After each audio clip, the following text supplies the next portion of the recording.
चिकित्सा अवहेला और भूल इंजेक्शन पाई जन्म पूर्व आखि बुझिला शिशु एभली सांघातिक अभियोग आसी ढेंकानाल हस्पिटाल।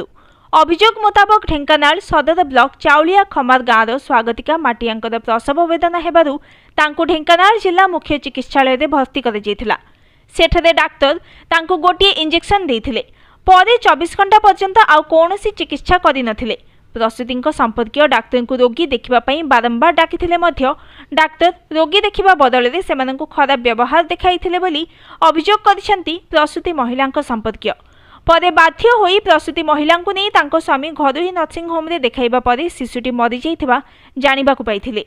दीर्घ समय धरी ढेंकानाल जिला मुख्य चिकित्सालय प्रसूति विभाग डाक्तर माने चिकित्सा अवहेला करिथिबा और भूल इंजेक्शन देइथिबारु शिशुर मृत्यु होइथिबा अभियोग करिसेंती प्रसूति और तांको स्वामी।